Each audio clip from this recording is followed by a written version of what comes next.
Meus irmãos, nesta manhã do dia do Senhor, em que nós nos reunimos para adorar a Deus, para louvá-lo, para comemorarmos semanalmente ou celebrarmos semanalmente a ressurreição de Cristo. Nessa data especial, nós refletimos mais detidamente sobre a paixão de Cristo e sua ressurreição.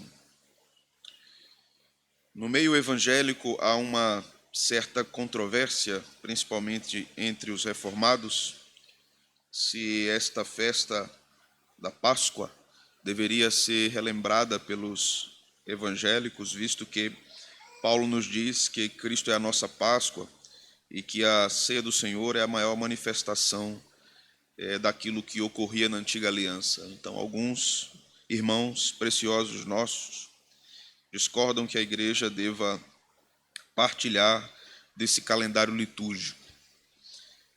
Vocês bem sabem que essa não é a nossa posição, embora nós respeitemos profundamente a opinião de outros irmãos nossos.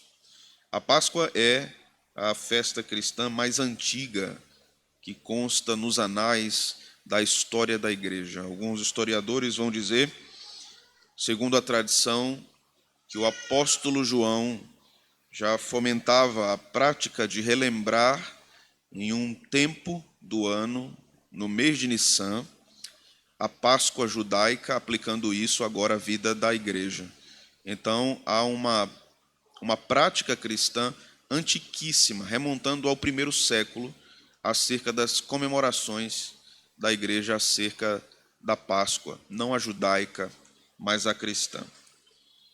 Mas não podemos pensar na Páscoa cristã sem entendermos a Páscoa judaica, porque ali está contido muito do que nós precisamos entender acerca do que é a Páscoa e do que Deus estava ensinando com a Páscoa. Por isso, nessa manhã, nós iremos ao texto de Êxodo, capítulo 12, e nós vamos lê-lo até o versículo 14. Êxodo 12, do verso 1 até o verso de número 14.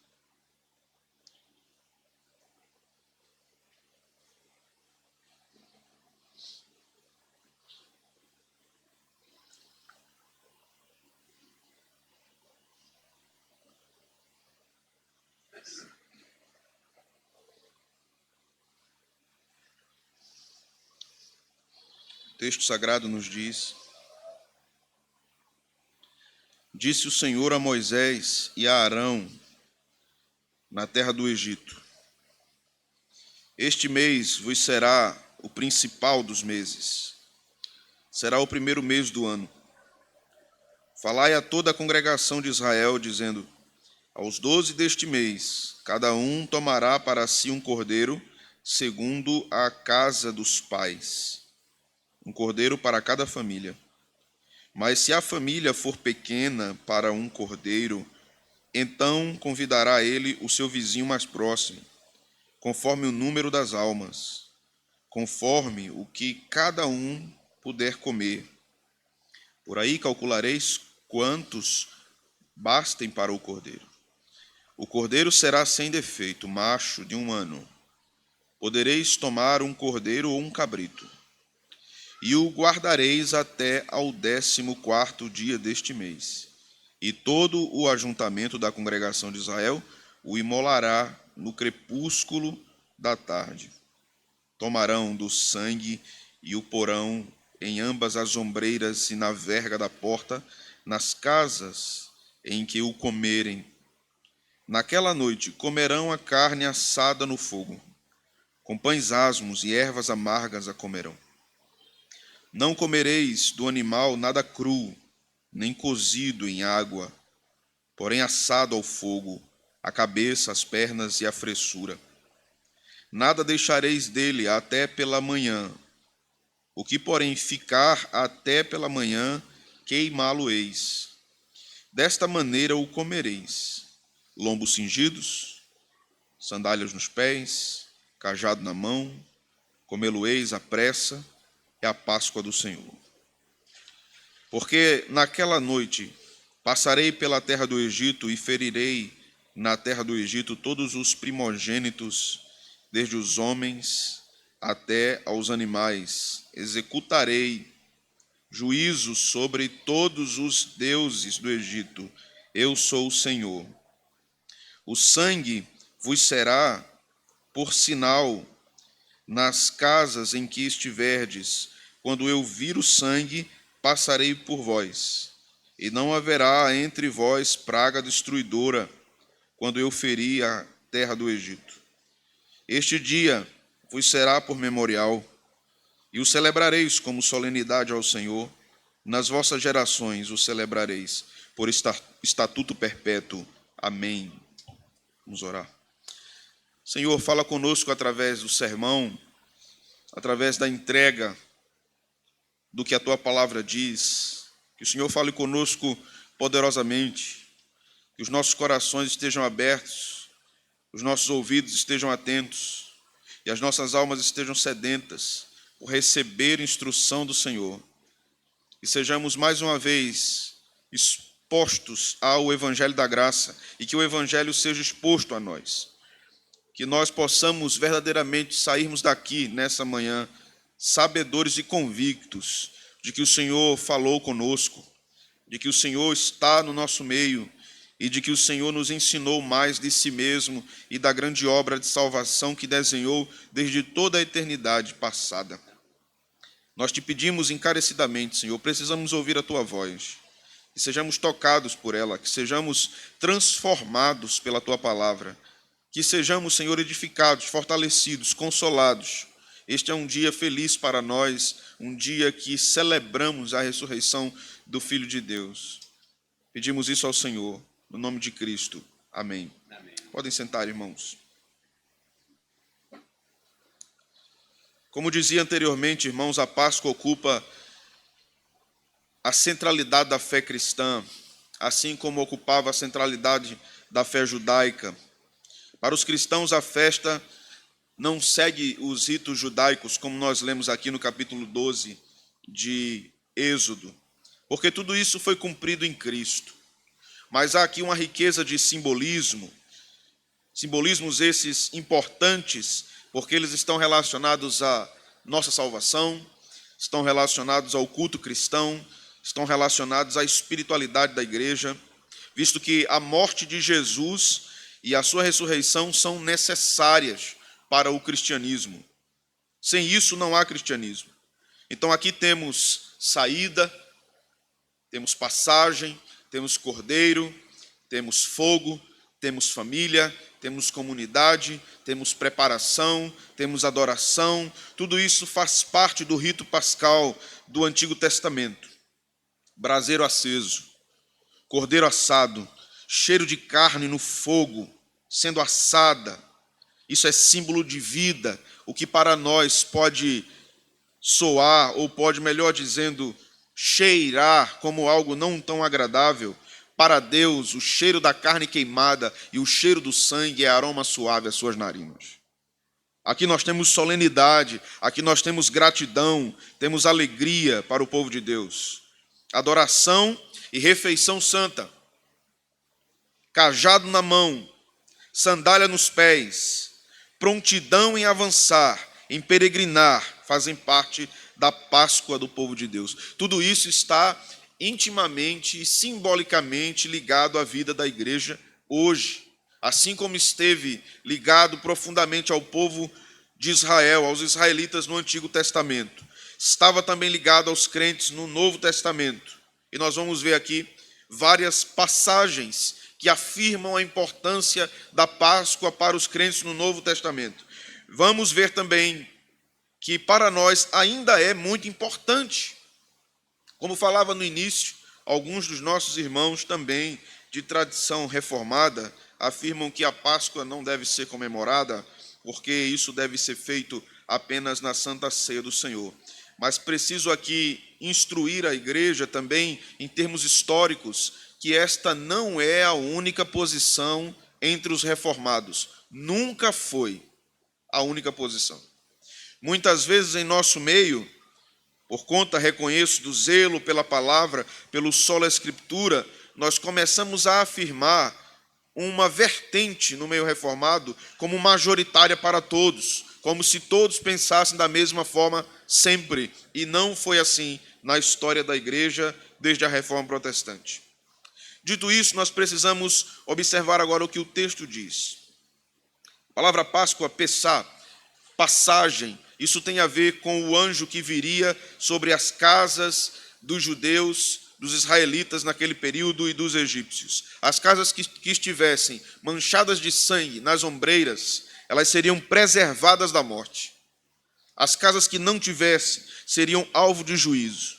Mas, olhando para tudo que está aqui no capítulo 12, nós não podemos nos prender apenas nisso. Sabemos que quando narramos aqui, ou quando lemos essa questão do anjo passando, sangue na porta, a aplicação para nós hoje é imediata. Nós concluímos imediatamente que o sangue de Jesus é que nos protege de todo o juízo divino. E essa interpretação está correta. Mas existem muitas outras coisas aqui nesse texto que nós precisamos observar com atenção, para aprendermos o que o Espírito Santo diz à igreja hoje. O mês da Páscoa, como está contido aí nos 2 primeiros versos, era o primeiro mês do ano, o mês de Nissan, ou o mês de Abib. Isso inaugurava uma nova fase para o povo de Deus, a saída do Egito e agora a entrada numa nova vida. Era um marco temporal, cronológico, histórico de Deus na vida do seu povo. Deus estava instituindo um calendário em torno dos seus atos redentores. Veja que coisa maravilhosa. Deus estava dizendo, a vida de vocês, o ano de vocês, as semanas que vocês vivem, estarão agora regidas por uma cultura instalada por mim. Durante a semana, nós tínhamos o dia do Senhor no sábado, no Antigo Testamento. O calendário semanal também era regido por Deus. Durante o ano, nós tínhamos várias festas no Antigo Israel. Então, a vida do povo de Deus em comunidade era cercada também por um calendário instituído pelo próprio Deus. É claro que nós sabemos com a ascensão da instituição católico-romana, as várias festas que a Igreja Católica instituiu se tornaram tão absurdas e tão impraticáveis na história da humanidade que os reformados acabaram tomando total aversão a tudo que vem de Roma. Mas, como disse, a prática da celebração da Páscoa não está restrita ao que acontece a partir do momento em que o bispo de Roma é levantado como um bispo primário de toda a igreja. Mas isso remete até o final do primeiro século, a partir do final do primeiro século. Quando nós olhamos então para esse texto, nós vamos perceber que ele nos ensina sobre a importância do povo de Deus viver para Deus e não para si. Observar aquilo que Deus queria que o povo observasse, apesar de ter seus negócios, suas famílias, seu divertimento, seu entretenimento. O povo de Israel gostava muito de festejar, de dançar, de cantar, de comer. Mas sabemos que apesar de tudo isso, e sabendo que tudo isso era feito perante a face de Deus, Deus quer que o seu povo queria que o seu povo vivesse cercado pela sua presença, com a lembrança dos atos redentores do Todo-Poderoso. Nós estamos observando nas quintas-feiras o livro de Levítico, estamos estudando aquele magnífico livro de Moisés, e estamos aprendendo muito sobre isso.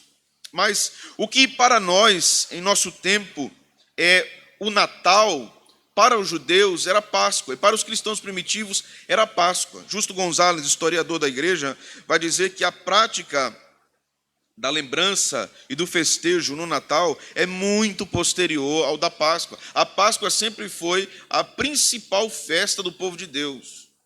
Mas hoje, no nosso tempo, nós não vemos as ruas enfeitadas quando é Páscoa. Nós não vemos as casas enfeitadas quando é Páscoa. Nós não fazemos comidas especiais quando é Páscoa. E pode comer carne. Abre um parêntese aqui, viu, irmãos? Pode comer carne na sexta-feira. Se me chamar para almoçar lá, já sabe que tem que fazer churrasco, né? Porque o cordeiro foi morto, o povo comia carne. Esse negócio de peixe não tem nada a ver. Né? E esse negócio de ovo não tem nada a ver com cordeiro. Qual é a relação que tem de ovo e cordeiro? Não tem. Cordeiro não bota ovo, né? Então, isso são coisas contemporâneas que vão sendo implementadas pela própria cultura. Um outro parêntese aqui. Não é pecado comer ovo de Páscoa, certo, irmãos? Alguns crentes ficam meio perturbados com isso. Não é pecado comer ovo de chocolate. Agora, você tem que dizer à criança o seguinte: isso aqui, meu filho, não tem nada a ver com a Páscoa. Não tem nada a ver com a Páscoa. Aqui é o chocolate. Nem tem nenhum bicho que bota ovo de chocolate também. Então, isso aqui é só o chocolate. Quando nós, então, percebemos e aprendemos, irmãos, sobre a Páscoa, aprendemos claramente que a grande salvação que alcançou o povo de Deus era o centro da sua vida. Em tempos em que a Páscoa era a principal festa do povo de Deus, a adoração era o centro disso. Mas a adoração familiar, comunitária. Então a Páscoa ao lado do Yom Kippur, do dia da expiação, eram os grandes momentos litúrgicos do povo de Deus no ano. As festas apontavam para a redenção, apontavam para a obra do Senhor. Veja o verso 1 e o verso 2. Disse o Senhor a Moisés e a Arão na terra do Egito: este mês vos será o principal dos meses, será o primeiro mês do ano. Ou seja, vocês começarão o ano celebrando a grande salvação, celebrando a grande redenção. Nós começamos o ano no nosso tempo muito diferente, né? Nós começamos o ano, em vez de celebrar a Deus pelos atos de salvação, começamos planejando dieta, planejando novas tentativas de ser frequente na academia, né? Eu vou 3 vezes por semana, segunda, quarta e sexta, não dura nem até o final de janeiro. Nós começamos com outras coisas, outros pensamentos, outras ideias. O povo de Deus no Antigo Testamento começava celebrando a grande salvação. Nós começamos pedindo luz, pedindo prosperidade, que tudo dê certo, cruzando os dedos, que tudo dê certo, que todo mal olhado não me alcance. Tem crente por aí acreditando em mal olhado. Não, o povo de Deus pensava de outra forma naquele período. Vamos aprofundar isso. Veja, do verso 3 agora em diante. Falai a toda a congregação de Israel, dizendo: aos 10 deste mês, cada um tomará para si o cordeiro. Ou seja, quando começava a preparação para a Páscoa? No dia 10. No dia 10. O povo precisava se preparar para aquilo. Aos 10 deste mês, cada um tomará para si um cordeiro, segundo a casa dos seus pais, um cordeiro para cada família. Mas, se a família for pequena para um cordeiro, então convidará ele o seu vizinho mais próximo. Por quê? Porque nada da carne poderia ser perdido. O cordeiro deveria ser totalmente comido.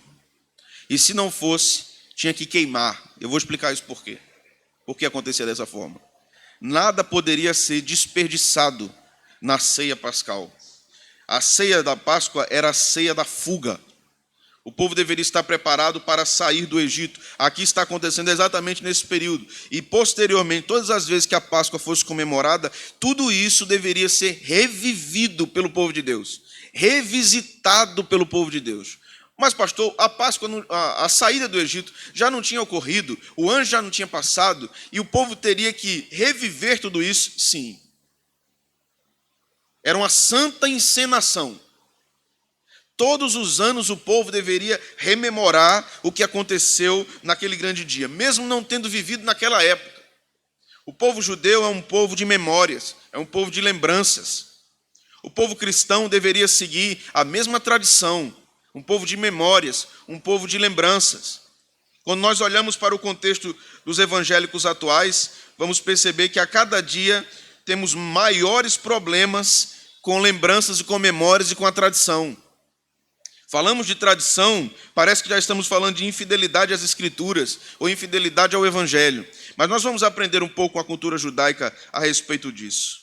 A Páscoa era uma festa familiar, em que outros eram inseridos também em outras famílias.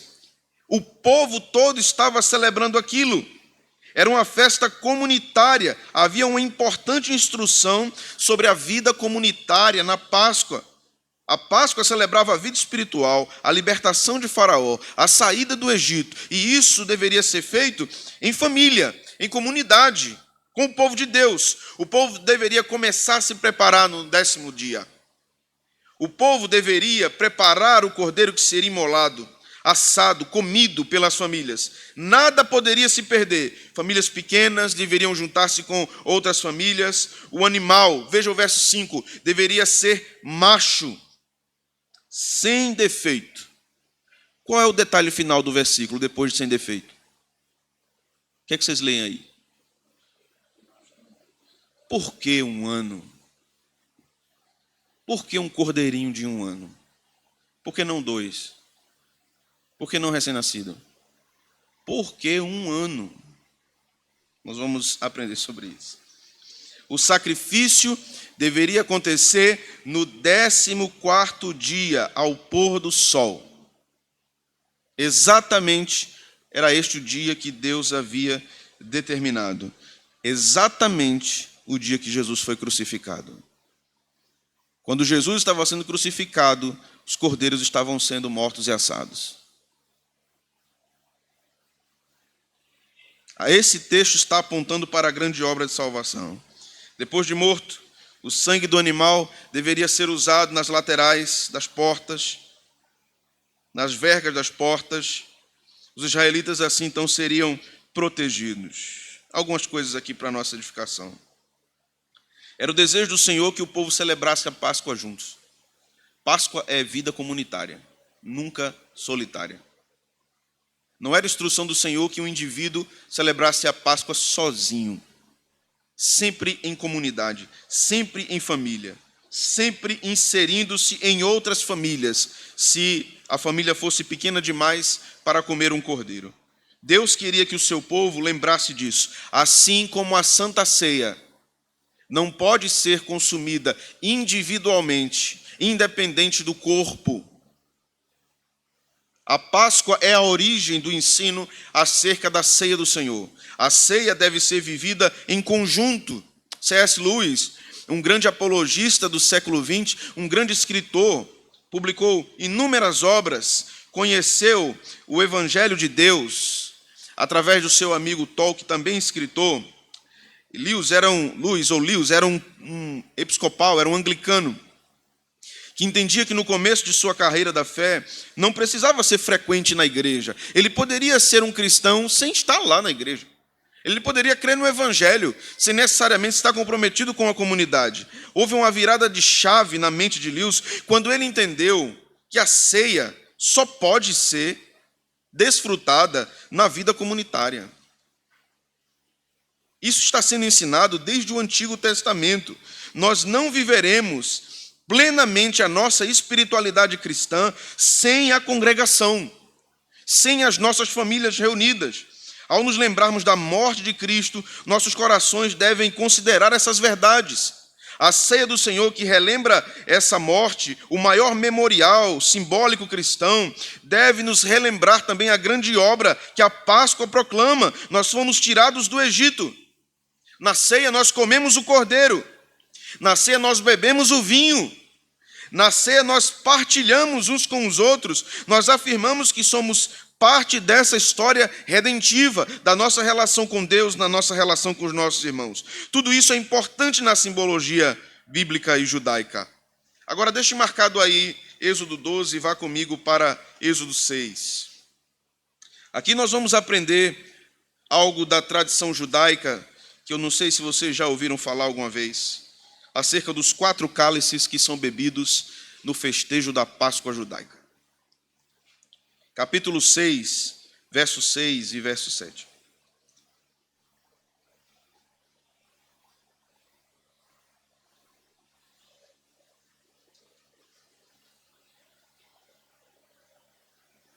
O texto diz: portanto, dize aos filhos de Israel: eu sou o Senhor, e vos tirarei de debaixo das cargas do Egito, e vos livrarei da sua servidão, e vos resgatarei com braço estendido e com grandes manifestações de julgamento.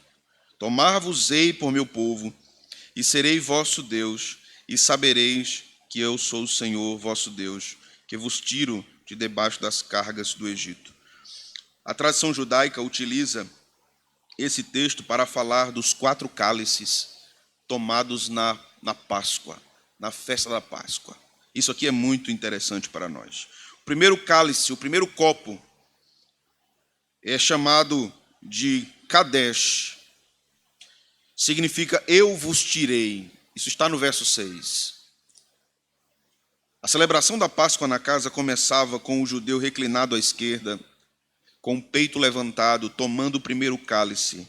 Aquele copo simbolizava a santificação como marca do povo de Deus. Era o primeiro copo a ser tomado. Celebra a separação do povo de Deus das outras nações, preparando-os para a redenção. Veja novamente o texto, quando nos diz aqui, eu sou o Senhor que vos tirarei, ou removerei vocês, da terra do Egito. O segundo copo é o Magide, eu vos livrarei.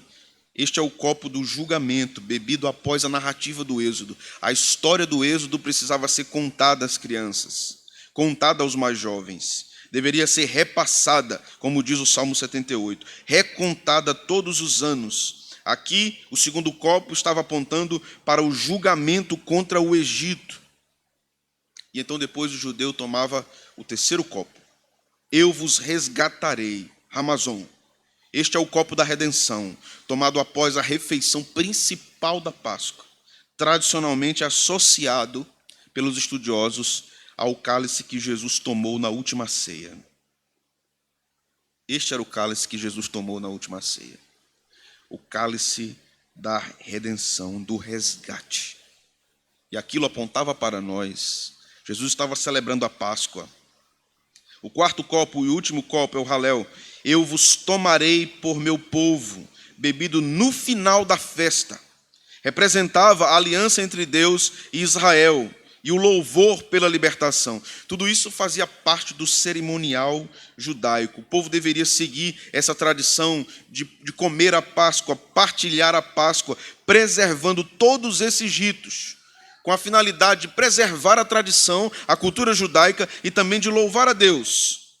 E então, chegamos ao momento em que o texto nos fala que o animal tem que ser sem defeito. Isso apontava para Cristo, para a sua santidade, para a ausência de pecado em Cristo. Entendamos que quando João registra no seu evangelho, no capítulo 1, versículo 29, a fala de João Batista, eis o Cordeiro de Deus que tira o pecado do mundo, essa é uma referência à Páscoa. Essa é uma referência ao sacrifício do Cordeiro na Páscoa. Jesus morre, como eu disse, exatamente no dia 14 do mês de Nissan, quando os cordeiros estavam sendo mortos, consumidos, assados. O sangue nas vergas das portas apontavam para o poderoso sangue de Cristo, que nos purifica de todo pecado. Tudo era comemorado e relembrado. Tudo era feito em comunidade, nada de modo solitário, mas sempre em família. Com isso, aprendemos, irmãos, que a vida redimida é uma vida que celebra a salvação em comunidade, de modo congregacional, não individual. Antes de passarmos para o ponto seguinte desse sermão, quero considerar aqui o versículo 5. O texto diz que o cordeiro deveria ser de 1 ano, sem defeito. Era um cordeirinho. Abra sua Bíblia comigo em Apocalipse capítulo 6, versículo 5.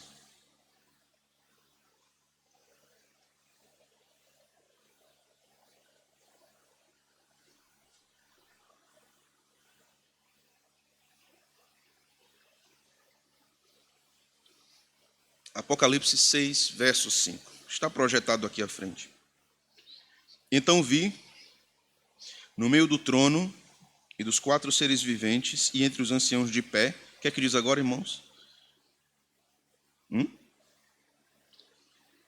6, 5. Não, 5, 6, né? 5, 6. Perdão.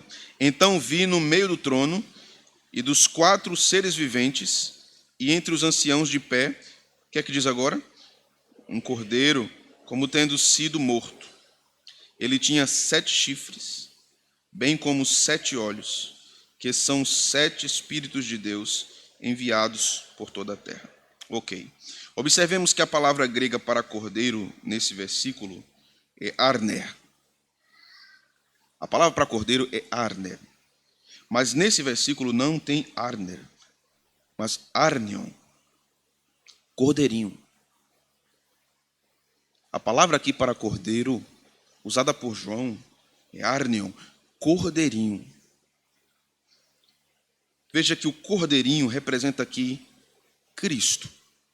Ele estava entre anjos, entre os anciãos, e o termo é posto para nos mostrar acerca da soberania de Cristo e da sua fragilidade. Cristo é mostrado aqui como o frágil cordeiro que foi morto. Quantos anos deveria ter o cordeiro na Páscoa? 1 ano. Mas João está nos mostrando aqui que aquele arnion, o cordeirinho frágil, também era o poderoso vencedor. João estava fazendo uma conexão com o que estava sendo ensinado no capítulo 12 de Apocalipse. Cristo é o cordeiro que foi morto, aparentemente frágil. Aparentemente frágil. Veja o que o texto diz novamente, veja com atenção. Então vi no meio do trono e dos 4 seres viventes, entre os anciãos de pé, um cordeiro como tendo sido morto. Como tendo sido morto. A ideia aqui é que ele não foi vencido pela morte, mas ele é vitorioso. No verso 8, então, a partir do 8 até o 11, nós vamos aprender sobre o alimento que deveria ser comido na Páscoa, junto com o cordeiro. E aqui nós temos coisas interessantes também e muito importantes a aprendermos. Veja o verso de número 8. Naquela noite, comerão a carne assada no fogo. Por que a carne assada? Veja o verso 9. Não comereis do animal nada cru, nem cozido em água, porém assado ao fogo, a cabeça, as pernas e a fressura. Por que assada? Por que não cozida? Por que não crua? Os povos antigos, na sua religiosidade no Antigo Oriente Próximo, nesse período, tinham o costume de comer o animal cru no sacrifício religioso. Deus não queria que a Páscoa se associasse a nenhum rito pagão. Então o animal não poderia ser comido cru. No caso de cozido, para que fosse cozido, o animal precisaria ser despedaçado. E Deus também não queria que isso acontecesse. O cordeiro precisava ser morto e assado inteiro. Isso tem um porquê em termos evangélicos no Novo Testamento. O texto continua aqui no verso de número 8. Com pães asmos e ervas amargas a comerão. O pão asmo era o pão sem fermento.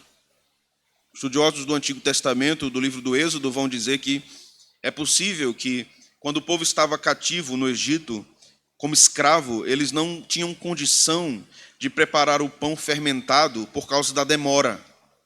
O pão asmo, ou pão sem fermento, era o pão que poderia ser feito mais apressadamente para que o povo comesse e não fosse alvo dos seus carrascos para serem punidos. Então essa prática vem desde a habitação no Egito, mas há algo além disso. Era também o pão que precisava ser preparado na Páscoa, porque a refeição da Páscoa deveria ter a ideia que o povo deveria sair às pressas do Egito. Não havia tempo para fermentação, para que o pão ficasse pronto e fermentado. Assim também como a carne assada do cordeiro apontava para a pressa. Assar era mais rápido do que cozinhar.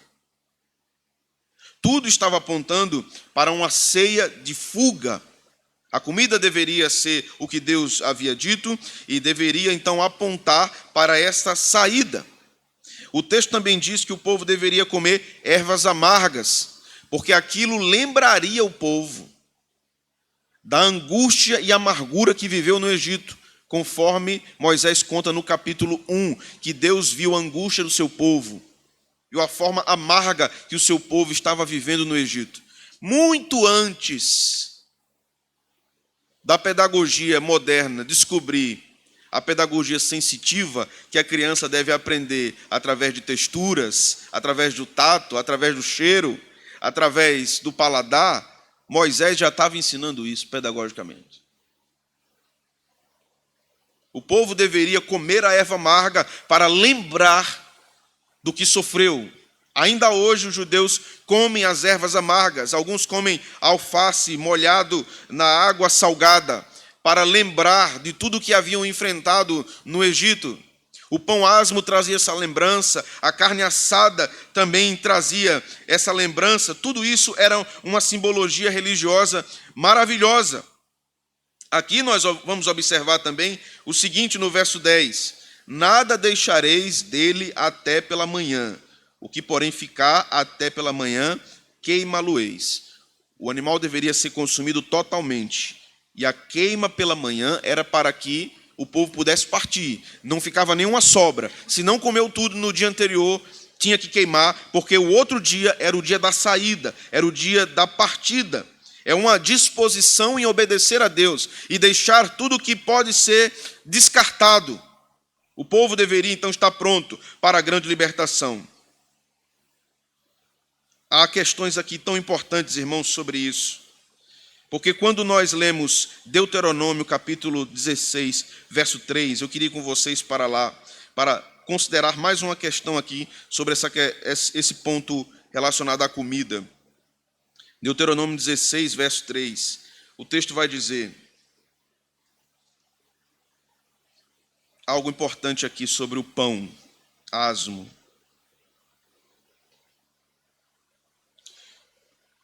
Vamos ler juntos? O que é que diz? Nela não comerás levedado. 7 dias. Nela comerás pães asmos. Pão, por quê? Porquanto apressadamente saíste da terra do Egito. Para quê? Para que te lembres todos os dias da tua vida, do dia em que saíste da terra do Egito. O pão asmo também era chamado de pão da aflição, para nos lembrar, ou lembrar ao povo, que eles haviam saído de lá. Perceba como a cultura judaica é profundamente ligada às suas memórias. Isso foi forjado por Deus, não foi uma criação dos próprios judeus. Deus estava ensinando ao povo a viver com base nessas memórias. As histórias do Êxodo deveriam ser contadas na Páscoa, ao redor da mesa, comendo aquela comida específica. Aquele sabor, aquela experiência do paladar deveria lembrar às futuras gerações o que os seus antepassados viveram. Irmãos, como nós precisamos aprender com isso? Indiretamente nós vivemos isso. Se você foi criado frequentando a casa de sua avó, você tem possivelmente profundas memórias do gosto das comidas dela, certo? Do gosto do feijão, do gosto da carne. Eu tenho profundas memórias afetivas das comidas da casa de minha avó. E todas as vezes que eu como algo parecido, quando o gosto se aproxima, imediatamente o que é que vem à minha mente? A casa da minha avó. Alguns momentos ali ao redor da mesa, conversando com meus avós, com os meus tios, com os meus primos. Isso está presente em nós. Isso foi ensinado na própria Escritura. Certa vez, aqui uma história curiosa, conta-se que um cidadão norte-americano perguntou a um rabino judeu: como vocês conseguem atravessar os séculos e permanecerem ligados à cultura judaica dessa forma, a todas essas tradições judaicas, incluindo a Páscoa? O rabino deu uma resposta muito interessante e intrigante ao cidadão norte-americano. O rabino disse assim: a razão que nós conseguimos preservar a nossa tradição durante todos esses séculos é que nós sabemos contar histórias às crianças. Interessante, né? Então o rabino respondeu: eu não entendi. Eu não sei qual é o sentido nisso, de que pelo fato de vocês saberem contar histórias às crianças, vocês conseguem guardar essa tradição de vocês. Então, o rabino mais uma vez lhe perguntou: qual é o momento mais importante no início da história da América? Então o cidadão norte-americano, como um bom norte-americano, imediatamente respondeu: quando chega o navio Mayflower com os peregrinos. Aquele é o momento mais importante da história dos norte-americanos. Isso acontece em 1620. Então o rabino lhe pergunta: ok, o que foi que os peregrinos comeram no dia que chegaram? O norte-americano disse: eu não sei não. Eu só sei o lugar e a data. Ele disse: por isso que vocês não guardam as tradições. Nós sabemos contar histórias e nós rememoramos a história através do que nós comemos, sentimos, festejamos, vivemos. Nós celebramos a história do nosso povo, da libertação, com sabor. Veja que coisa, o rabino diz. Nós celebramos as memórias de salvação com sabor, com música, com festa, com conversas, com transmissão de geração para outra geração. E nós? O que é que nós temos contado aos nossos filhos? O que é que nós temos contado às novas gerações? O Salmo 78 nos ensina sobre isso, dizendo que nós devemos contar sobre os feitos do Senhor às novas gerações. No próximo ano, na Páscoa, na sexta-feira, que remete à morte de Cristo, sente-se com sua família, leia os textos acerca da crucificação do Senhor, medite na morte de Cristo, medite na sua angústia anterior, no sábado, conhecido como sábado do silêncio, reviva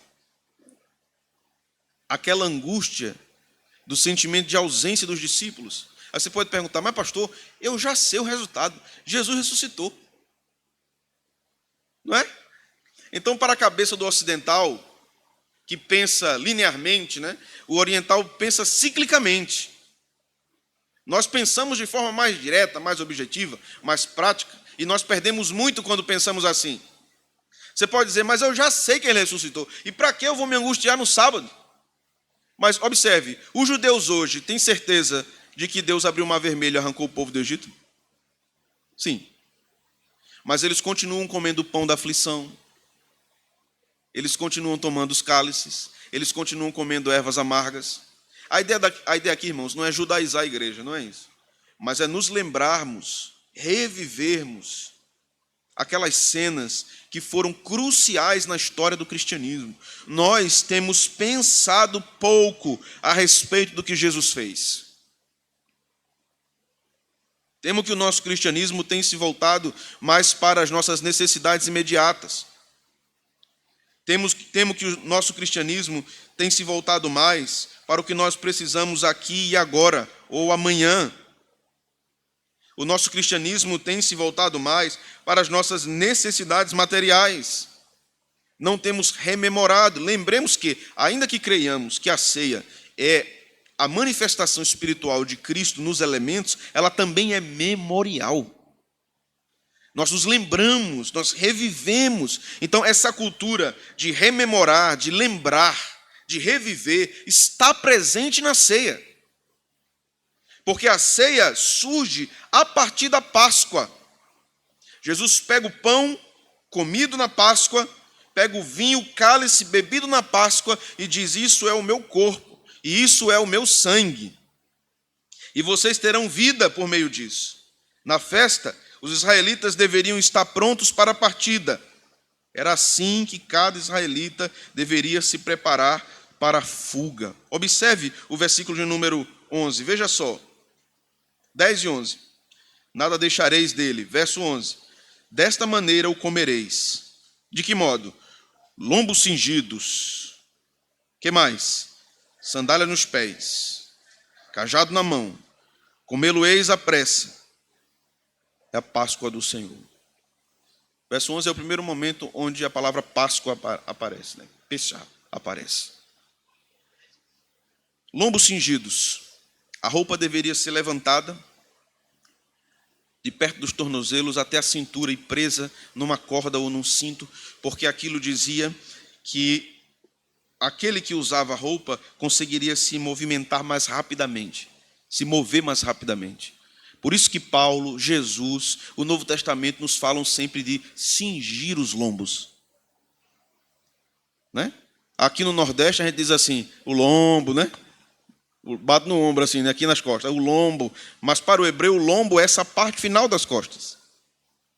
Então, cingir os lombos era levantar a roupa para que você tivesse maior mobilidade. É a orientação do Senhor. Lombos cingidos. Para melhor mobilidade. Depois o Senhor diz, sandália nos pés. Para evitar machucados nos pés com pedras pontiagudas na saída. Cajado na mão. O cajado serviria para guiar os animais de carga e para repreendê-los por sua morosidade. E também servia para afugentar animais ferozes que viessem atacar o povo. Nós aprendemos muito sobre isso na nossa vida, na nossa caminhada cristã. Vamos a algumas considerações desse bloco. A Páscoa era uma festa em que as memórias eram despertadas. E por isso, por meio disso, o que comiam, o que cantavam, o que rememoravam com as suas histórias, remetia às obras de Deus. O que foi que nós cantamos ontem? O que foi que nós lemos ontem? O que foi que nós comentamos, conversamos durante esses dias? Queremos novidades. Nossa geração é uma geração que quer inovação. Queremos sempre ter a sensação do inesperado, não é assim? Nós queremos sempre a novidade, algo diferente. Nós ansiamos por isso. Enquanto a fé bíblica diz, não. Não vivemos em função do inesperado. Nós vivemos em função de rememorarmos o que passou. Porque quando nós nos lembramos do que passou, nós temos segurança e perspectiva do que Deus está fazendo hoje e fará depois. Nós vivemos na cultura do susto. Nós adoramos o susto. Nós compramos e nos angustiamos com a fatura do cartão de crédito. Mas quem comprou? Quem foi que usou o cartão de crédito? Então, no final do mês, misericórdia, meu Deus, vou quebrar o cartão. Quantas vezes você jurou quebrar o cartão? Quantas vezes você jurou? Quantas vezes você disse, vou pagar tudo à vista? Nós vivemos nessa cultura do inesperado, do não planejado. A fé bíblica é uma fé que recorda, que lembra, que ensina as próximas gerações. Se queremos que nossas crianças sejam firmes na fé, tenhamos hábitos históricos. Valorizemos as histórias do povo de Deus. Cobremos, ou melhor, celebremos os feitos do Senhor, como nos diz o Salmo 78. Veja o que diz do Salmo 78, verso 3 ao verso 7. O que ouvimos e aprendemos, o que nos contaram os nossos pais, não encobriremos aos seus filhos. Contaremos à vindoura geração os louvores do Senhor e o seu poder e as maravilhas que fez. Ele estabeleceu um testemunho em Jacó, instituiu uma lei em Israel e ordenou aos nossos pais que os transmitissem aos seus filhos, a fim de que a nova geração os conhecesse. Filhos que ainda hão de nascer se levantassem e, por sua vez, os referissem aos seus descendentes, para que pusessem em Deus a sua confiança e não se esquecessem dos feitos de Deus, mas lhe observassem os mandamentos. É isso que nos ensina o Salmo 78. Nossa fé é histórica. Não nos esqueçamos, meus irmãos, do que Ele tem feito por nós. Páscoa é um dia de lembrar, não de coisas materiais, nem de bênçãos materiais. Páscoa é um dia de lembrar que Ele nos arrancou do império das trevas e nos transportou para o reino do Filho do seu amor. Nós vivíamos no pecado e Ele nos libertou. Essa é a maior festa do povo de Deus. A maior festa do povo de Deus. A semelhança da armadura de Deus no Novo Testamento, o israelita deveria estar devidamente preparado para a peregrinação. Nós devemos estarmos preparados para a peregrinação. Aprendemos que nossa caminhada, depois da libertação do pecado, é uma caminhada que necessita de preparação. Nós precisamos estarmos com os lombos cingidos, as sandálias nos pés e o cajado na mão. Comer às pressas, é Páscoa, o Senhor está nos tirando, já nos tirou e estamos em peregrinação para a terra prometida. Mas há um faraó furioso atrás de nós ainda. ao inimigo das nossas almas que deseja destruir absolutamente não a nossa salvação, mas a nossa comunhão com Deus, a nossa fidelidade a Deus. Caminhando para o fim, então veja o verso 12. Porque naquela noite passarei pela terra do Egito e ferirei na terra do Egito todos os primogênitos, desde os homens até os animais. Executarei juízo sobre todos os deuses do Egito, eu sou o Senhor. O sangue vos será por sinal nas casas em que estiverdes. Quando eu vir o sangue, passarei por vós, e não haverá entre vós praga destruidora. Quando eu ferir a terra do Egito, este dia vos será por memorial, e o celebrareis com solenidade ao Senhor. Nas vossas gerações o celebrareis por estatuto perpétuo. Nosso texto termina aqui nos ensinando que todo aquele que não foi guardado pelo sangue do Cordeiro foi alvo do juízo. Foi visitado pela morte condenatória do Todo-Poderoso.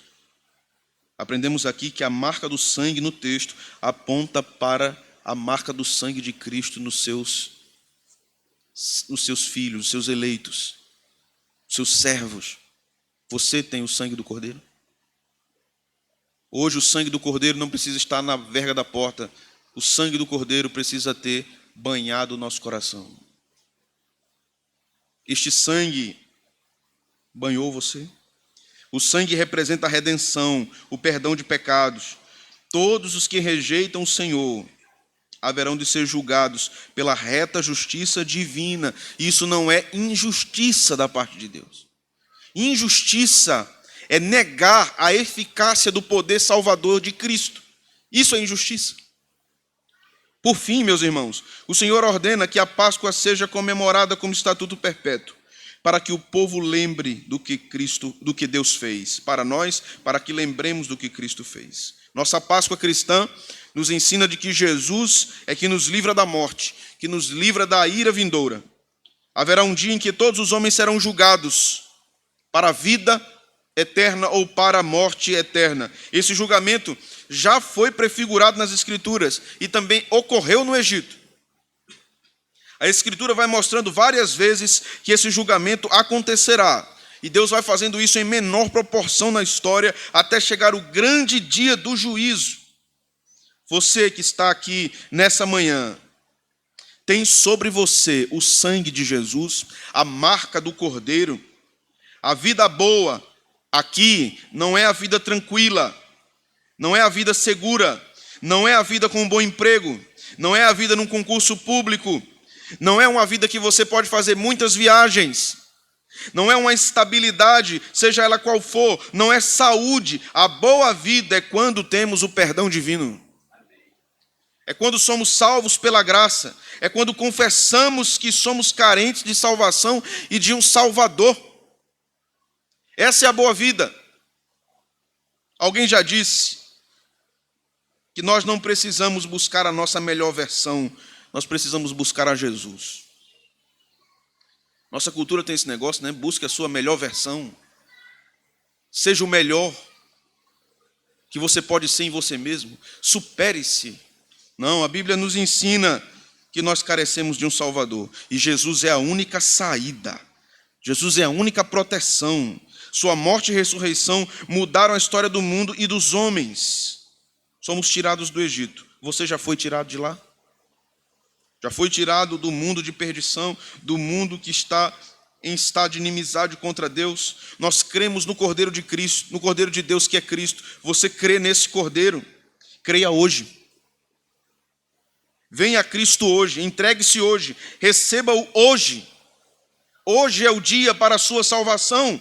A Bíblia diz que aquele que crê no seu coração e confessa com a sua boca será salvo.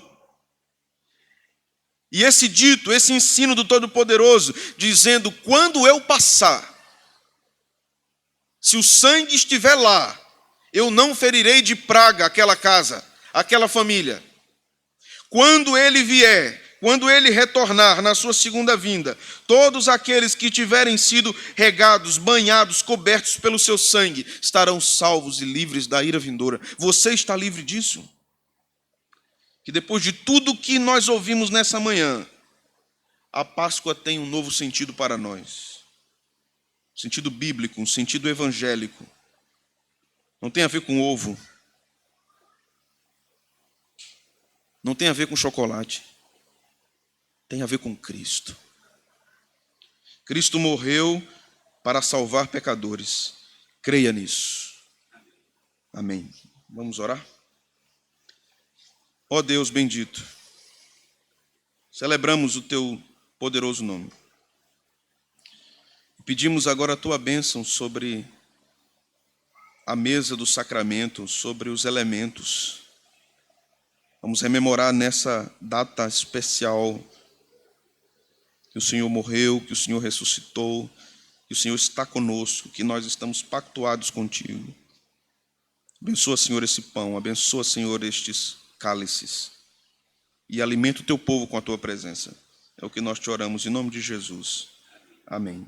Vamos cantar ao Senhor. Enquanto cantamos, nós vamos distribuir